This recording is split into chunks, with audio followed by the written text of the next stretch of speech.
Ó Mãe Santíssima, intercedei por nós para que possamos bem compreender os ensinamentos de vosso Divino Filho, nosso Senhor e Salvador Jesus Cristo, e as explicações dos pais da Igreja. Ó Virgem Imaculada, ofereço-vos este trabalho e peço que abençoais aqueles que o ouvirem, e que seja para a maior honra e glória de Deus. Amém. Senhor onipotente, purificai o meu coração e os meus lábios. Vós, que purificastes os lábios do profeta Isaías com carvão em brasa, e dignai-vos, por tal modo, purificar-me com a vossa misericórdia, para que possa dignamente anunciar o vosso santo Evangelho. Por Jesus Cristo nosso Senhor. Amém. Senhor, abençoai-me. Que o Senhor resida no meu coração e nos meus lábios, para que anuncie digna e convenientemente o seu Evangelho. Amém. Evangelho de Nosso Senhor Jesus Cristo, segundo São Lucas. As espigas arrancadas. Certo sábado, após o primeiro, ao passarem pelas plantações, seus discípulos arrancavam espigas e as comiam, debulhando-as com as mãos. Alguns fariseus disseram: "Por que fazeis o que não é permitido em dia de sábado?" Jesus respondeu-lhes: "Não lestes o que fez Davi, ele e seus companheiros, quando tiveram fome?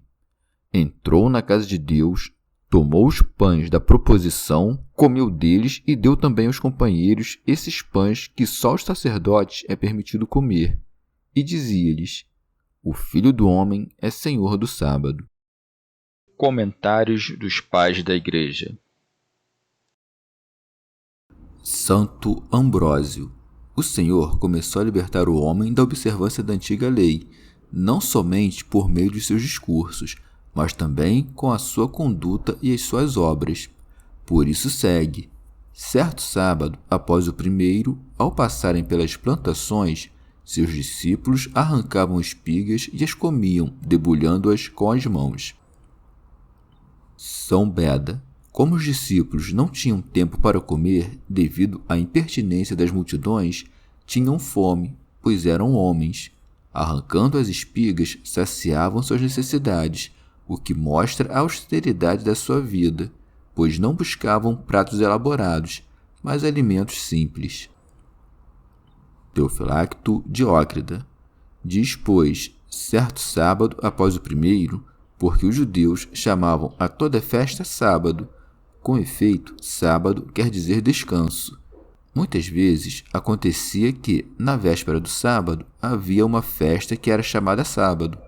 Por isso, o verdadeiro sábado era chamado sábado após o primeiro, porque era o segundo depois da festa anterior. São Cirilo. As festas eram de duas classes, uma que era celebrada no sábado verdadeiro, outra que era celebrada no dia seguinte, que também era chamado sábado. Santo Isidoro. Diz após o primeiro, porque o segundo era o da Páscoa, enquanto o primeiro era o dos pães ázimos. Assim como a imolação da Páscoa era feita à tarde, a festa dos ázimos era celebrada no dia seguinte.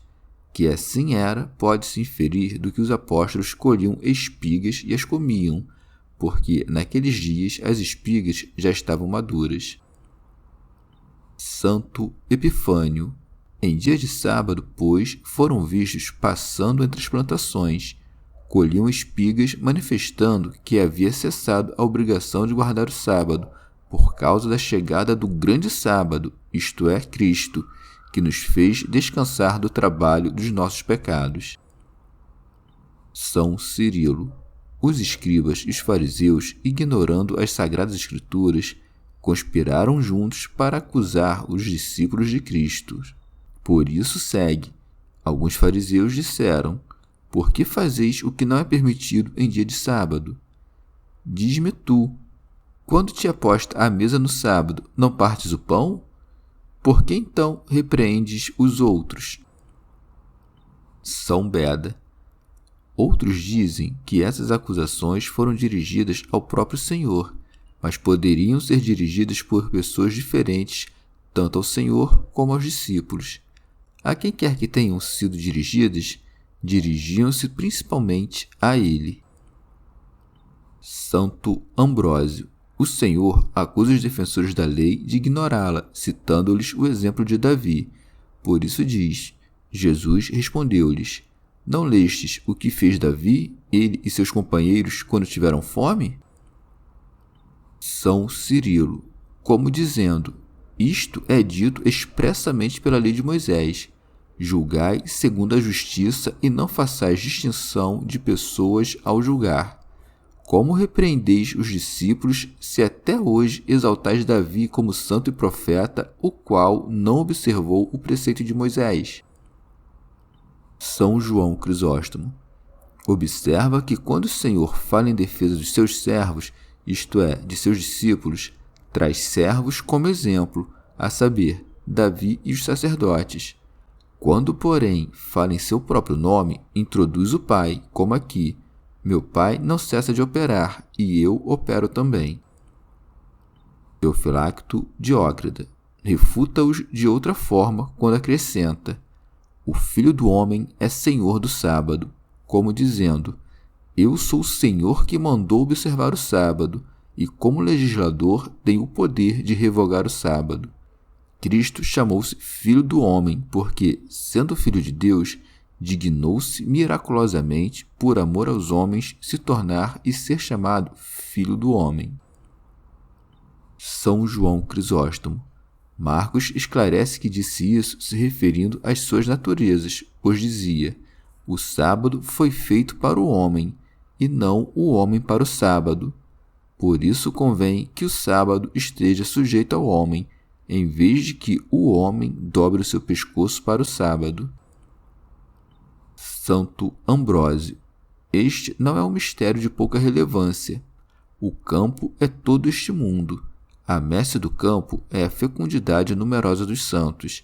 As espigas do campo são os frutos da igreja, que eram colhidos pelo trabalho dos apóstolos, os quais se alimentam do nosso avanço, como que separando os frutos espirituais das cascas corpóreas, trazendo-os à luz da fé por meio dos milagres portentosos que operavam. São Beda. Debulhavam as espigas porque, naqueles que querem unir ao corpo de Cristo, fazem morrer o homem velho com as suas obras, separando-os de toda inclinação terrena. Santo Ambrósio. Os judeus acreditavam que isso não era lícito em dia de sábado, mas Cristo, pelo contrário, pregando o benefício da nova graça, anunciava o repouso da lei e o trabalho da graça. De maneira digna de atenção é dito: segundo o primeiro, e não primeiro e segundo sábado, porque o sábado da lei, que era o primeiro, foi abolido, e o segundo resultou do primeiro. Logo, é chamado sábado segundo, em razão do número, mas primeiro em razão da operação da graça. É melhor o sábado que conhece o perdão que o outro, que estabelece a pena. Também é chamado primeiro em razão da predestinação da deliberação, mas segundo em razão da sanção do decreto. Por fim, Davi, fugindo com seus companheiros, é figura na lei de Cristo e seus discípulos, que se escondem do príncipe deste mundo. Como se pode dizer que aquele que observava e defendia a lei comeu pães e os deu aos que estavam com ele, dos quais não era permitido comer senão os sacerdotes, a não ser que, para mostrar por aquela figura que o alimento sacerdotal passava para o uso dos povos, seja porque todos devemos imitar a vida sacerdotal, seja porque todos os filhos da igreja são considerados sacerdotes. Recebemos a unção do santo sacerdócio, oferecendo-nos como hostes espirituais. Se, portanto, o sábado foi feito para os homens, e se o interesse dos homens exigia que o homem com fome, que por muito tempo esteve privado dos frutos da terra, abandonasse os jejuns da fome antiga, então a lei não foi abolida, mas foi levada à plenitude. Chegamos ao fim de mais um dia de comentários da Catena Áurea. Muito obrigado por ficarem até aqui, que Nossa Senhora derrame suas graças sobre nós e até amanhã.